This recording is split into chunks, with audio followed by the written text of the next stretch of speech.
Mga lalaki sa buhay ni Andrea Brillantes na nakarelasyon at na-link sa kanya. Elijah Canlas. Dinadawit nga sa ngayon ang pangalan ng young actress sa hiwalayang Miles Ocampo at Elijah Canlas. Matapos na kinumpirma ng senior high actor na hiwalay na ito sa EAT host na si Miles Ocampo, lumabas naman ang usap-usapang may namumuong relasyon umano ito ngayon sa co-star niyang si Andrea. Tila agad na nakahanap umano ng panibagong kapalit ang aktor, lalo pa at hindi malabong magkamabutihan ang dalawa dahil magkasama nga sila sa iisang proyekto. Kamakailan lamang sa inilabas na pahayag ni Christy Fermin, naawa na nga ito sa young actress dahil nadawit na naman ang pangalan nito sa hiwalayan ng iba. Richie Rivero. Nagsimula ang relasyon ng basketbolista sa aktres taong 2022. Ibinahagi nga noon ng aktres sa pamamagitan ng kanyang vlog ng karaang taon kung paano sila nagkakilala nito. Unang nagtagpo ang dalawa sa isang resto bar sa Taguig, kung saan inamin pa nitong hindi maganda ang unang impresyon niya sa basketbolista. Naging viral pa nga noon ang ginawang challenge ng aktres matapos mapabilang ang basketbolista sa mga choices kung jojowain o totropahin ba niya ito. Napili naman itong totropahin umano niya ito dahil may reputasyon umano ang mga basketbolista na babaero. Nakaraang taon, buwan ng Pebrero, unti-unti nang usap-usapan ang tungkol sa relasyon ng dalawa. Matapos na maispatang suot ng aktres ang jersey na siyang espekulasyon ng karamihan na sa basketbolista ito.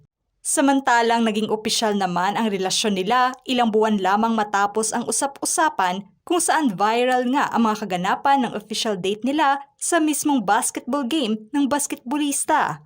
Kung saan dito na nga opisyal na tinanong nito ang aktres kung payag ba ito na kanyang maging kasintahan.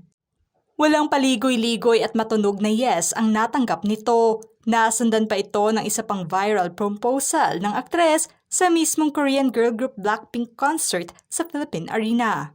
Sa lahat ng masasayang moments ng dalawa, kasunod na pala nito ang hiwalayan nila. Unang binasag ng basketbolista ang hiwalayan nila kung saan inamin naman ng kaibigan ng aktres na selos umano ang dahilan. Kaya nauwi sa hiwalayan ang relasyon ng dalawa. Dito na nga nagsunod-sunod pa ang kontrobersiyang issue sa pagitan na ng dating magkasintahan, na hanggang sa ngayon ay nagpapatuloy pa rin ang bardagulan at parinigan ng mga ito online. Seth Fidelin. Unang isinapubliko ng aktres noon ang naging relasyon niya sa aktor. Inilahad nitong umabot ng mahigit 2 taon ang kanilang relasyon. Ibinahagi niya ito sa pamamagitan ng kanyang Facebook Live ng karaang taon.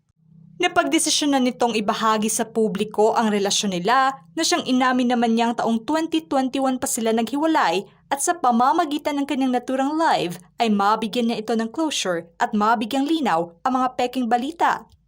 Tungkol na sa kanila ng kanyang co-actress na si Francine Diaz, naging masakit umano ang paghihiwalay nila, ngunit mutual naman ang desisyon nila. Matatanda ang naging magka-love team nga ang dalawa na siyang minahal naman ng kanilang mga taga-suporta. Nilinaw din ito na maayos sila ng aktor. Ito umano ang kanyang unang heartbreak kaya ganoon na lamang ang pag-handle niya sa hiwalayan nila. Daniel Padilla. Dawit nga ang pangalan ng aktres sa hiwalayan issue ng Katniel ngayon kung saan ito ang tinutukoy na sikretong karelasyon umano ng aktor. Mainit na pinag-usapan ang umano'y patagong pagkikita nila ng aktres. Matatanda ang nagkatrabaho nga noon ang dalawa na siyang binalikan pa ng iilan ang mga larawang kuha noon. Idiniin naman ng ilang netizens na lagyan ng malisya ang mga larawan noon ng dalawa na animoy sweet sa isa't isa.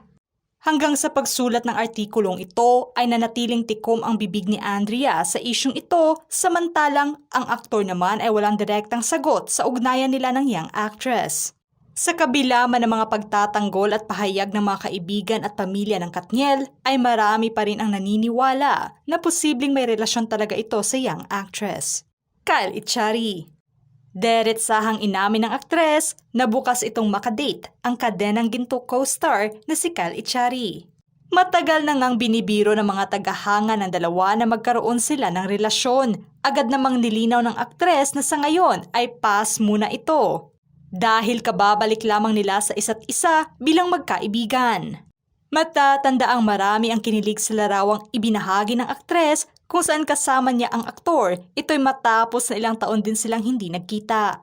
Inilahad naman ni Kyle na masaya itong nakabalik siya sa buhay ng aktres. Nagkaroon kasi ng konting space ang dalawa at masaya sila na hanggang sa ngayon ay magkaibigan pa rin sila. Sa ngayon ay parating spotted nga ang mga ito na magkasama na siyang nagbigay pa ng pag-asa sa mga taga-suporta nila. Juan Carlos Labajo. Maituturing ng singer na espesyal ang relasyon niya sa aktres taong 2016 nang inilahad nito ang espesyal na pagkakaibigan nilang dalawa. At wala umano itong expiration. Parating spotted naman ang dalawa sa mga TikTok videos nila na kinagiliwan ng karamihan. Matapos ang halos isang taon ng hiwalayan niya sa modelong si Maureen, inamin nitong may bago na itong karelasyon, ngunit nais umano nitong maging pribado na lamang sila. Nilinaw nga nitong nasa industriya din ito at pareho silang mahilig sa musika. Nabigyan nga ng ibang kahulugan ng mga tagahanga nito ang pagiging malapit niya kay Andrea, kung saan nakasuporta nga ito sa lahat ng mga ginagawa ng aktres. Kai Sotto. Panibagong basketballista na naman ang nailink sa aktres at ito nga ay ang young basketball player na si Kai Sotto. Ito'y matapos na nabanggit ng aktres na bukas itong makadate ang basketballista. Nagkita na umano sila ng personal nito at inaming mabuting tao ito. Aniya na mahilig umano siya sa mga tall guys at isa ang basketballista sa nais pa niyang makilala. Kaya naman agad na nag-viral ang mga pahayag nito kung saan may ilan na sinuportahan ang pahayag ng aktres kung sakaling magkatotoo man ang nais nito. May paglilinaw naman ang aktres sa kanyang naging unang pahayag tungkol na sa babaero ang mga basketballista. Sadyang wala umanong kinalaman ang kanyang naging pahayag sa pagpili niya kay Sotto na nais niyang makadate. Wala namang masama na sagutin niya ang naturang katanungan. At kahit na sa maikling panahon na nagkita sila nito ay inamin niyang napakabait ito sa kanya. Darren Espanto. Kinumpirma mismo ng singer na nagkaroon siya ng relasyon kay Andrea. Hindi naman gaano nagtagal ang relasyon nila dahil na mga panahong iyon ay mga bata pa lamang sila. Naging maayos naman ang hiwalayan nila at nilinaw nito noon na hindi si Kyle Echari ang dahilan kung bakit sila naghiwalay. Napaamin nga ito noon nang wala sa oras, kaya diretsahang sinagot naman ito ang naturang katanungan.